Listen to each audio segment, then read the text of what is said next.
So, I got up this morning, felt really good, and while I was having a nice soak, things started popping into my head, and I felt like I don't know, I had to talk, I had to tell someone, so I'm telling myself, telling you, just a bit about me, a bit about my story, a chapter of my life, which was my marriage, and you know, if it helps someone, it helps someone. If it helps one person, it helps one person. And that's all it takes, just one person. One person, start it off. So when I met my ex-husband, I was 21. I was young. I was not a care in the world. I was free-spirited. I was a single mum. I was really social. I was a really social person.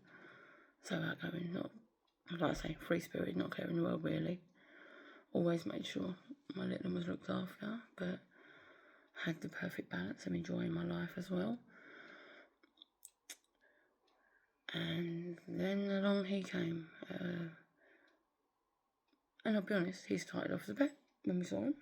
Me and my friends was out in a nightclub, so we had this little bet to see who could be the first person to get someone to buy him a drink, like you do. And while they were all looking at all these other men, I noticed this one person keep looking over at me.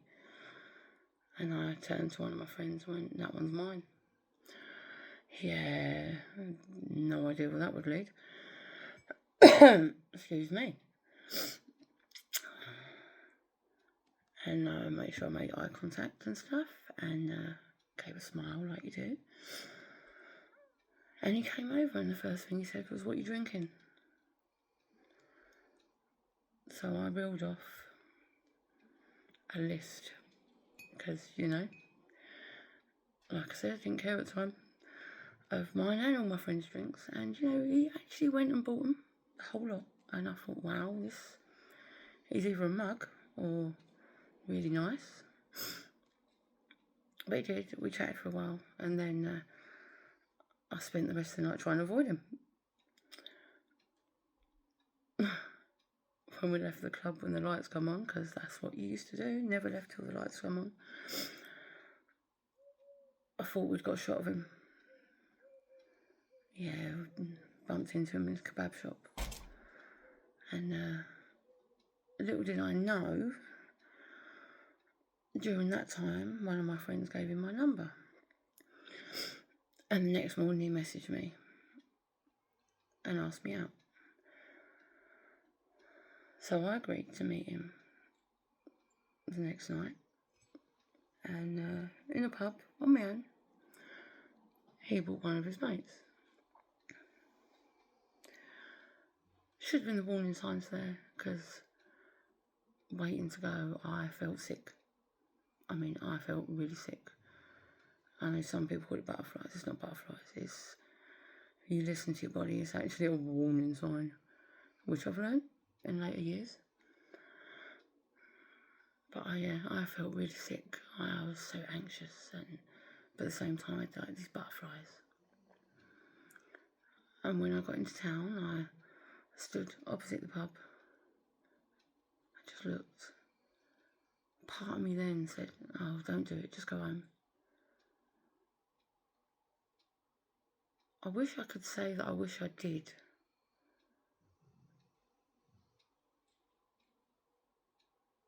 I wish I did go home. But I can't. Because what unfolded and what I went through, I wouldn't be who I am now. It all led to making me me. And it gave me 3 more beautiful children in the process. And I am eternally grateful for those children.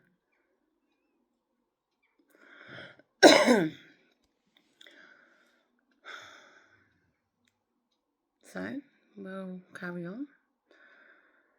We'll go a bit further. You don't need to know every little nitty-gritty. Things went really well. Really well for a long while. And then, he was like no one had ever been with before. He was really attentive, really nice, really caring. We had a laugh, we had fun. Then one day I'd gone over to see some friends of ours in the town that he lived in, and I'd gone to pick up our friend's daughter from the school she went to. His mum just happened to work at the school.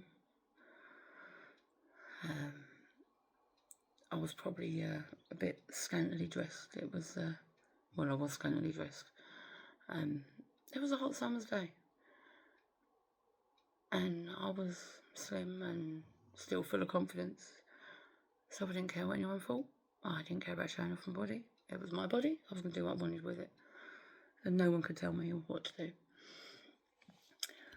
And that evening, I got a phone call from him berating me.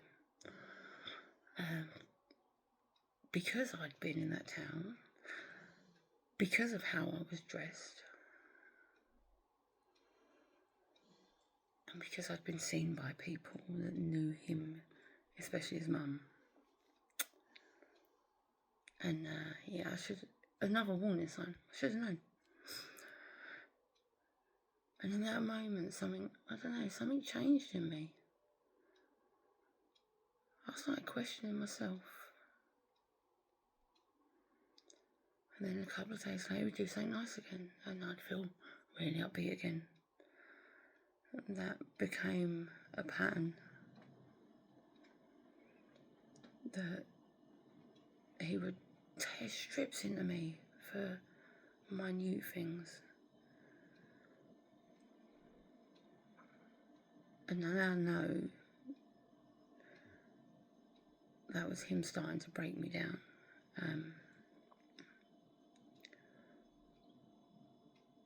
That was the start of it, just the start. But again, every time do something like that, he'd then try and build me back up and apologise and do something nice. And I don't know, then it started to chip away at me and myself and my self-worth, and I started doubting my feelings, doubting my own mind. And he moved in with me. His parents didn't want him living at home. Apparently, they gave him an ultimatum: if he chose to be with me, or he chose to stay at home. And he chose me. So obviously, me thinking, wow, this man's chosen me. He's given up his parents, whatever. He's chose me. Makes you feel special. And then one day, again, something changed. And his brother had nowhere to stay and moved in with us. And I got his brother a job where I worked. And then one day, me and his brother had gone to get a dog. Because we were both off work, so his brother took me over to this place to get a dog. And when we got back, when he got home, he'd gone mad. Because I got this dog, and I was like, well, I wanted the dog. It's for me, it's from my son, it's, for all of us. And from then on, I then got accused of sleeping with his brother. Later down the line, after we'd had our first son, and through our divorce, in our divorce, he decided to say, this is going to go backwards and forwards, so I'm just going to apologise now. In our divorce, he actually said that our son wasn't his and that he was his brother's. He'd accused me multiple times of having an affair with his brother, which I never did. And we weren't married at the time anyway, but I never did. We were just good friends. We just got on really well. The whole time, though, he'd been seeing someone, or sort of seeing someone, trying to get something on with someone. I didn't know that at the time, but it did come to light pretty soon. Get a bit further on, and he starts to get friendly with one of my friends. And I'm not blaming her. Well, I am. I'm blaming both of them, because they both knew. They both lied. They both manipulated. She then got friendly with him, a little bit too friendly. Told me she liked his brother as an excuse to be around more often. At a wedding we'd gone to, her own sister even said to me, "You want to watch her? She's done it to me, she's done it to other people. You want to be careful." And I kind of shrugged it off and went, "No, that's fine, you know, we're all just friends. She fancies him anyway, like his brother." Yeah, how wrong was I? Because a little while later they did end up having an affair. And it might sound sick and twisted. I knew. And I knew the first night they slept together. She'd instigated an argument when a lot of us had been out. I got in my head and was like, "Don't let him in, don't do this, don't do that, you can't have him in, blah, blah, blah."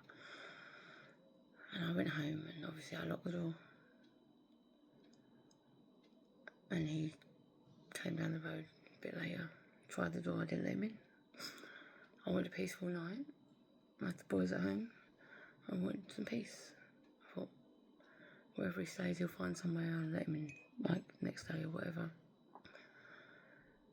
She then invited him into hers. And, while our baby son was crying in his cot and I was trying to soothe him, I could hear them in her bedroom going at it. Part of me thinks the noise and the loudness was done on purpose.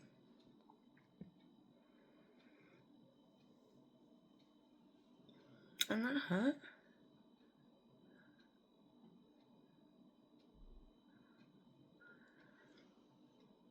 You're betrayed by who you see as a good friend and a partner.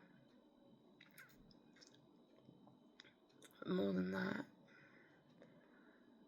you can hear them doing it while you're trying to soothe your child.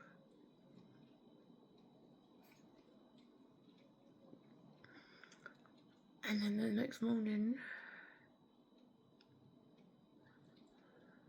you go knock on the door and say, "Is he here?" As if you don't know, as if nothing's happened.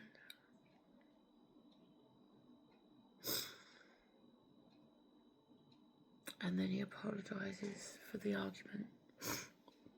He apologises for the fight. He just wants to come home. And because you don't want to break up your family, because it's the way you've been taught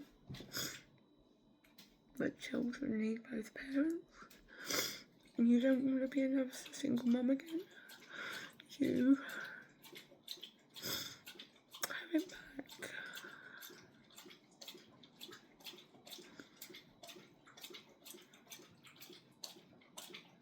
Not innocent, I played it. He started doing little things for her that she wanted them done, so I'd make comments about how he'd do the things for her and not for me. And then he'd get me and the kids something nice. or do something nice for me and the kids. The more it went on though, the more I kind of started to try and gain, like I needed proof before I could actually say anything. So I started telling her things. I should be the only person I said them to, even though I knew, and I was lying to her, just to see what happened. One of those lies was that I was in my pyjamas one night, and I'd gone round hers, and I was going to my mum's, well, to my parents. My dad was alive then. And I told him I was going to my parents, which is where I went. But she asked me where I was going, and I said I was going to meet someone. And she went, what, in your pyjamas? I went, yeah. I said, he likes me, so I don't care. And then I went round my parents, and we watched Bruce Almighty. I had a great laugh. When I came back, I walked in and got a whole heap of abuse, telling me I'd been with someone else. Obviously I hadn't, my parents could back it up. I proved that, but that's not the point. The point is that the manipulation was there on both sides. And my side, because I used it. I used my own manipulation tactics, I suppose.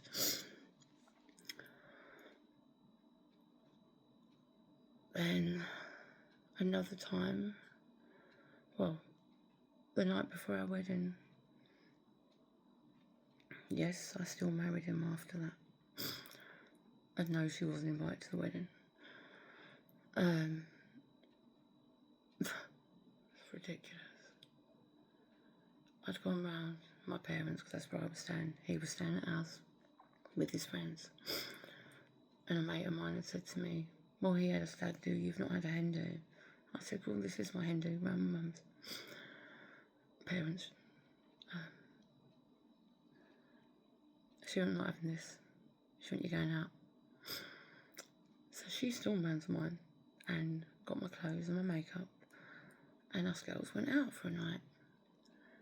And on the way home, I got a phone call from him berating me because I'd been out. And this is 5 o'clock in the morning. We ended the phone conversation with him saying to me, I'll see you at the church. And I actually said then, if I make it. Obviously I did. The morning of my wedding, my dad, as we left from my nan's. As we left from my nan's, my dad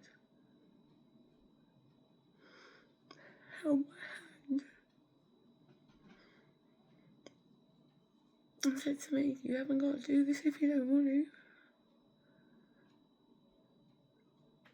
And do you know what my reaction was? Yeah, I have. Because of all the effort everyone else had put into it. Not me, I didn't care. I didn't put any effort into flowers or cakes or favours or anything, which did murk a lot of people. But it's like I didn't really want to deep down anyway. But an auntie had made the flowers and the cake. My nan had made waistcoats for the boys.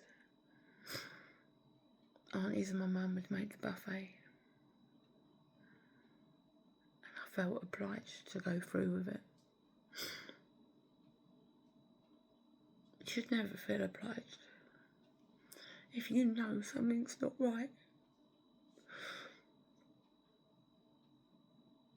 don't do it. Really, just don't do it. And I mean that. Don't do it. I went through that wedding for everyone else. Not for me, for everyone else. And my dad knew. And I should have listened to my dad. To the point, even on the way there, my driver made a comment about getting us there. And I turned around and said to him, no.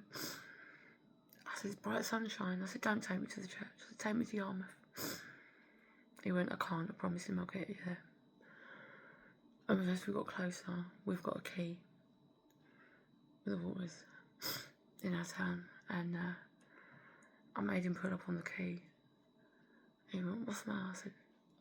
I said, I need a minute. I said, I need a fag. Yes, I did. I had a cigarette. So there I was, stood next to the key, next to my wedding car, in this wedding dress, bright sunshine, people walking past. In my head, having doubts and having this cigarette, thinking that this cigarette would just make all the doubts go away and I suppose ease the anxiety, whatever. I don't know. I went through with it anyway. In the years of my marriage,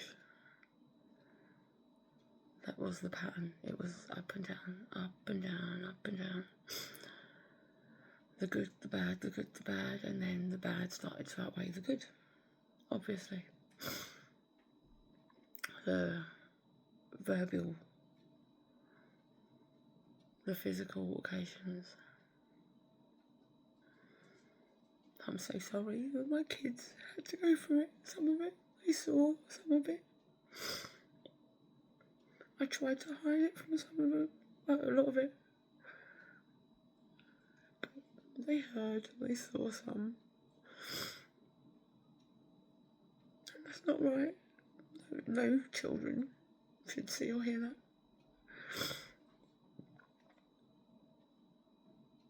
This man would rip my clothes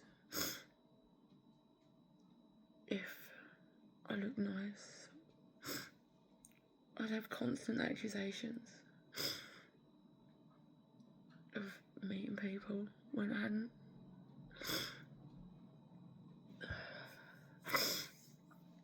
Everything he done was about making him look good to other people, to the outside world, putting on this front, and I was so defeated and I had so much low self-worth. I went along with it. But that's where these people, it could be a man or woman that does it, hold their power. They hold power in your silence, in you wanting to project that everything's hunky-dory and everything's lovely and all sunshine and roses. And then behind closed doors, it's a different story. I won't say made to, because obviously I had the choice to say no. But in my mind, I kind of didn't have the choice, if you get what I mean. To participate in, we'll just say, adult encounters with other people. After I'd feel dirty, I'd feel shame.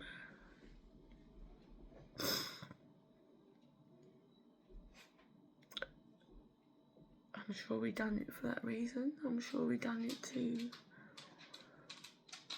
break me even further, to chip away at whatever was there. He had other affairs, and then we'd separate, and I'd just start getting into a good place, and he'd message or he'd ring saying he was so low, he was so sorry, he couldn't be without me and the kids. If he had to go on without me and the kids, he didn't want to be around. And I would fall for it. I didn't want that on my conscience. I feel like it was my fault. Just in case, if he did do something, that would be my fault. And and I didn't want it on my conscience. But I know now it was just a tactic, a form of control and manipulation.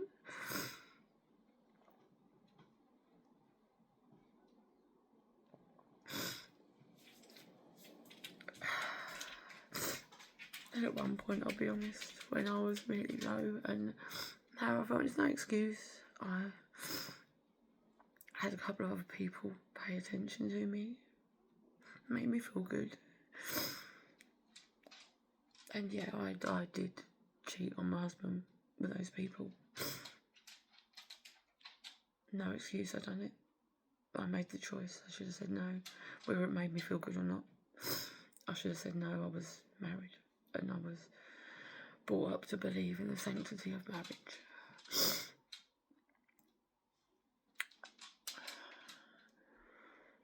I think one of the final straws came, well, not the final one, but was when he, after our daughter, it's my first one, but our daughter was born, she was 6 weeks old.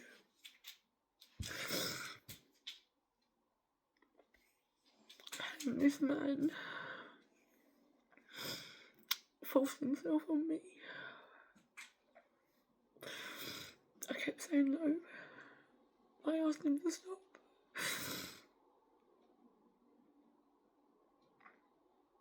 A few times I tried to push his groin off of me, keep him out of me. And he just kept going. Till I just gave up and just laid there and looked at the ceiling and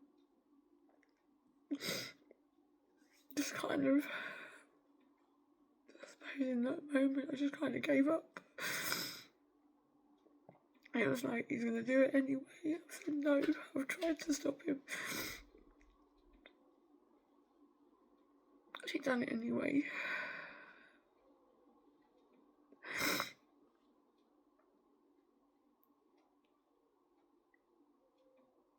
And a few weeks later I found out I was pregnant.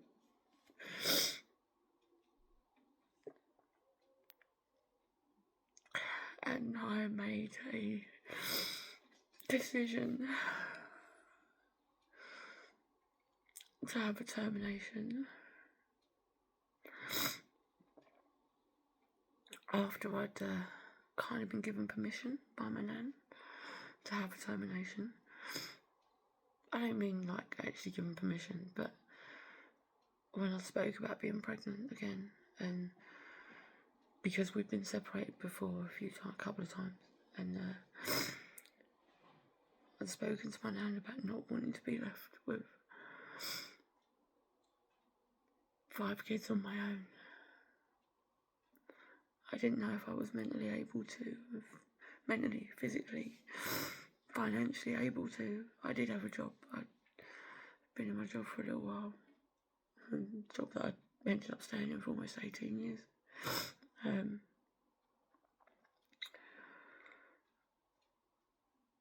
my nan actually said to me, she said, nowadays I don't see any reason that people should keep babies if they don't have to and they really don't want them or they can't cope.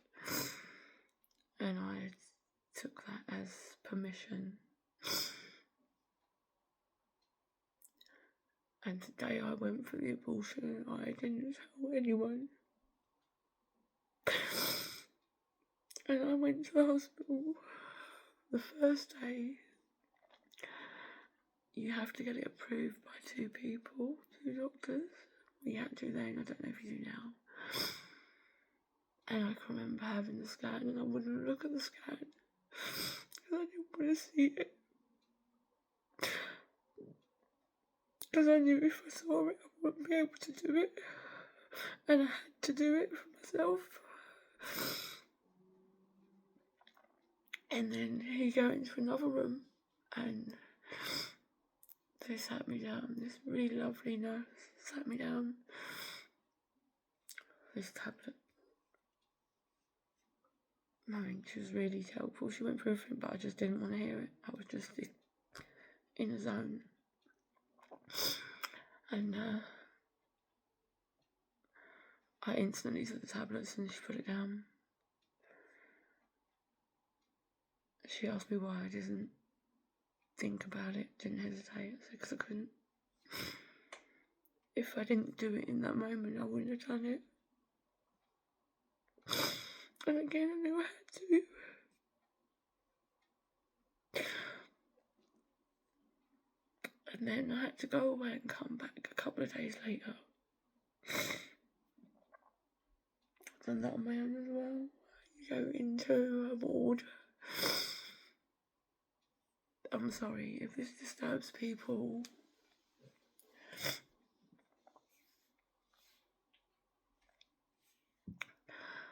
But how it was back then,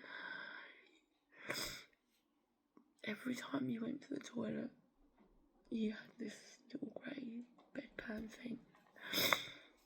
You had to do it in that. You had to write your name and date of birth on this bedpan, this grey cardboard bedpan, and leave it in the room. And then tell the nurses, and they had to go and check it. And you weren't allowed to leave until basically everything's out.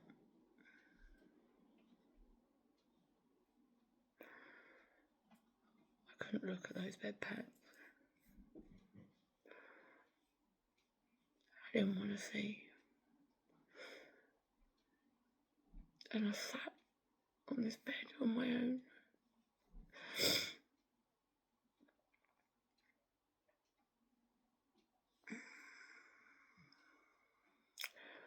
And then before I told them I need to go home. And they checked and they obviously said it was gone, but they wanted to keep me in. I said no, I said I need to go home. I said I need to get back to my other kids. And you know the guilt I felt sitting there on that bed knowing I'd got rid of one. I'm now sitting there saying I need to get back to my kids when I just got rid of one.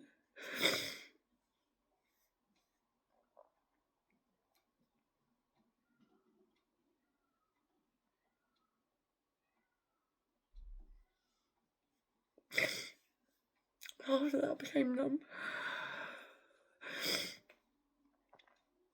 I became numb for a long time. Only love I ever felt was the love of my kids. The only time I ever felt real joy was when I was with my kids. But in those moments I still felt guilt. Guilt because there should have been another one. And there wasn't. So I had to numb myself. And I numbed myself to everything. Obviously I got rid of him. And we are divorced. We got divorced. It's true in which he tried to make out I was all sorts of crazy. Even asked for protection when it went to court. I had to sit in a room with his mum as security while I was sat there on my own. No solicitor, no nothing. And then you come in front of the judges of in children's court and he puts on the airs and graces. Tries to make out I'm unfit. Tries to badmouth me and slander me. Oh, this was overseeing the kids. Sorry, this has jumped forward a bit. Because when we'd split up, he didn't see them for a long time. He was off doing whatever he was doing with his new girlfriend, which is fine. He was living his life. I was living mine with the kids.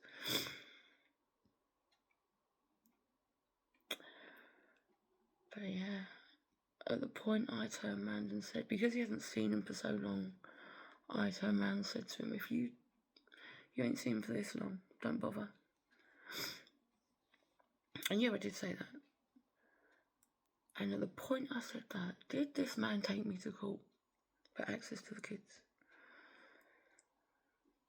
The youngest didn't even really know who he was. So he took me to court for access to the kids, and an older male judge granted him the access he wanted. On the first day, he took the children to see his new girlfriend, and they came back traumatised. They didn't want to go anymore. So I told him. And I didn't want to force them to go if they didn't want to. Every time he'd pick them up, my youngest, our daughter, would cling to me with her arms around my neck, and he would have to rip her from me, crying and screaming. That's hard as a parent. One of the boys was alright going, he wasn't too bad. He was pretty okay, he was a toddler. And the other boy used to barricade himself in his bedroom. And I would have to go and physically get him out of that bedroom and drag him down the stairs for them to put him in the car. And he would be screaming and crying and fighting.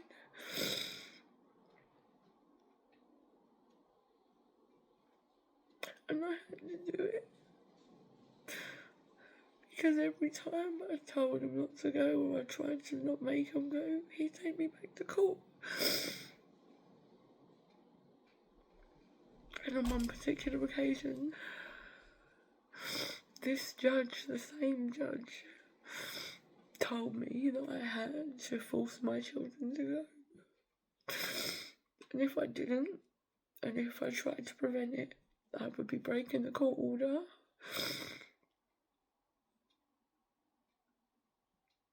And that I'd go to prison. So what do? You go through that every time your kids go.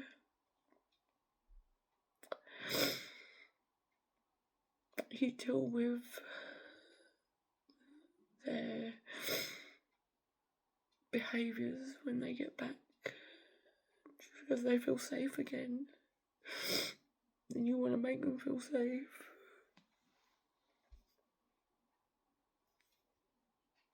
It's hard, but what do? You have to do it.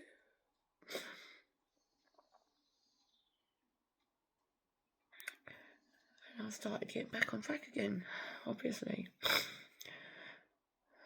They were starting to be a bit better going. And me and a friend started going, right, well, we'll go out. We'll go a couple of weekends away, like when I haven't got the kids. If he knew I was away, he would ring me and bombard me with messages telling me the kids are playing up, we need to bring them home. So this man that made this judge, well, he didn't make the judge, that forced me into sending my children in that emotional state and seeing me in that state. Then when he saw I was back on track and doing stuff for me and enjoying myself, I decided he didn't want the children. He didn't want to have them. Didn't suit him. Something would always come up.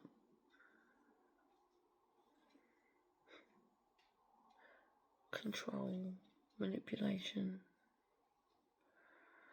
It's just so much. The financial stuff on top of that. He'd get us into debt, and because he went bankrupt early on, everything was in my name. So of course, when we divorced, I was left to foot the bill. because everything was in my name, he walked away scot-free.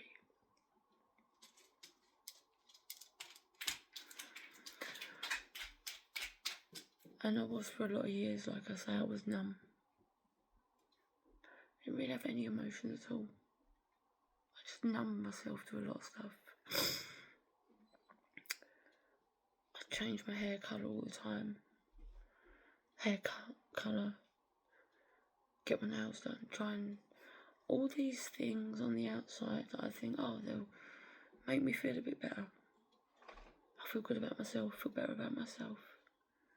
Deep down it didn't work. I would go and do adult things with strangers. Just to make me feel something. Because I wanted to feel in those moments, I just needed to feel something. And in those moments I felt. And I felt good. Even if deep down I knew it was wrong. I didn't like myself afterwards very much. But I just, in those moments, I had to feel. Because I didn't want to be numb anymore. I didn't like being numb.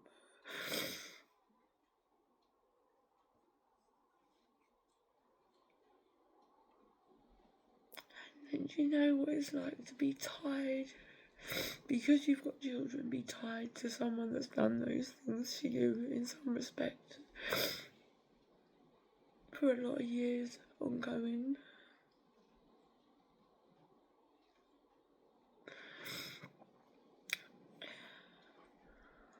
I had to forgive myself. For the shame I felt, for the numbness I felt, for the, I don't know, the decisions I made, but like I say, they made me who I am. And I also had to forgive this person. But that wasn't for him. That was for me. Because while I let it rattle round and consume me and affect my emotional state, the only person it really hurt was me. It wasn't hurting him. It hurt me. And I kept it all from my kids. And there's only a select few people that know a select few things about all of this until today. And something today just compelled me to talk. As they say, it's good to talk. The old BT adverts with Bob Hoskins. It's good to talk. But it took a lot of work.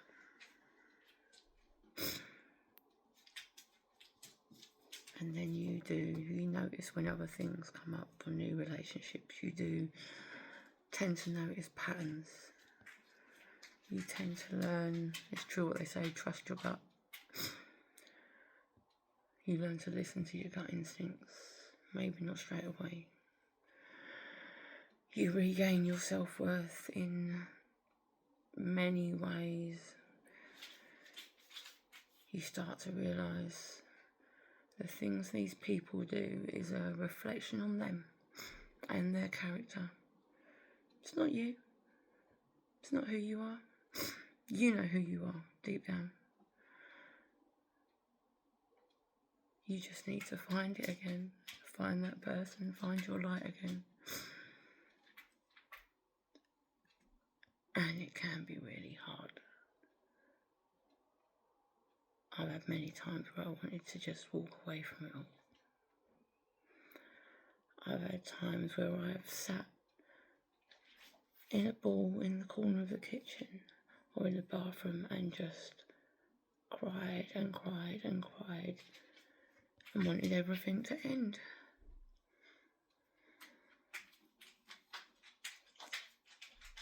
And then you know what snaps me out of it? Might sound cliche. The love for my children. Who's going to love them and look after them if I'm not about? Who's going to be there for them? All the things I might miss if I'm not about. Miss them growing up. Miss their parties, their enjoying themselves, their birthdays, their weddings, the children they have. And it was that love for my children that gave me strength, that made me keep going no matter what, even when I felt low.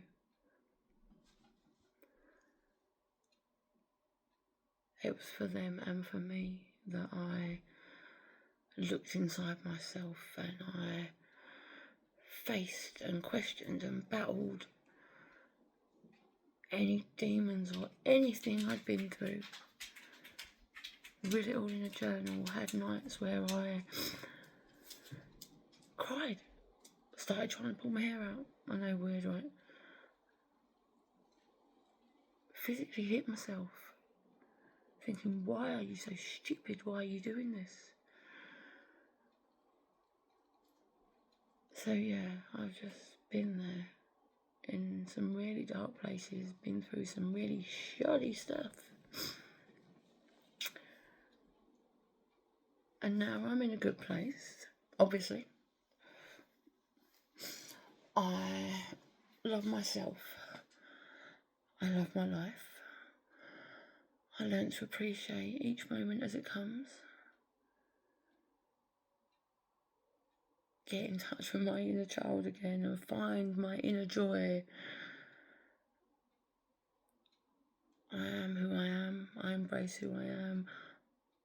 I don't change my hair all the time. I don't wear makeup all the time. In fact, not very often. I'll dress how I want when I want. I don't go get my nails done. I mean, if you want to do those things, do them. Yeah, that's just not me. I appreciate all the colours, the little moments, the little memories that come back and make me smile, the snuggles, the laughter, just the sunshine, the rain, the snow, the cold, everything. I just learn to appreciate life, magic, and believe there is magic somewhere. I think there's a little bit of magic inside all of us. We just got to look for it and find it. And then you'll find your light again. So hopefully this helps someone. And my tea's now cold. And yes, see, Minnie Mouse. As I said, find your inner child. Let them out. Find your joy again. And believe in the magic. And believe in love.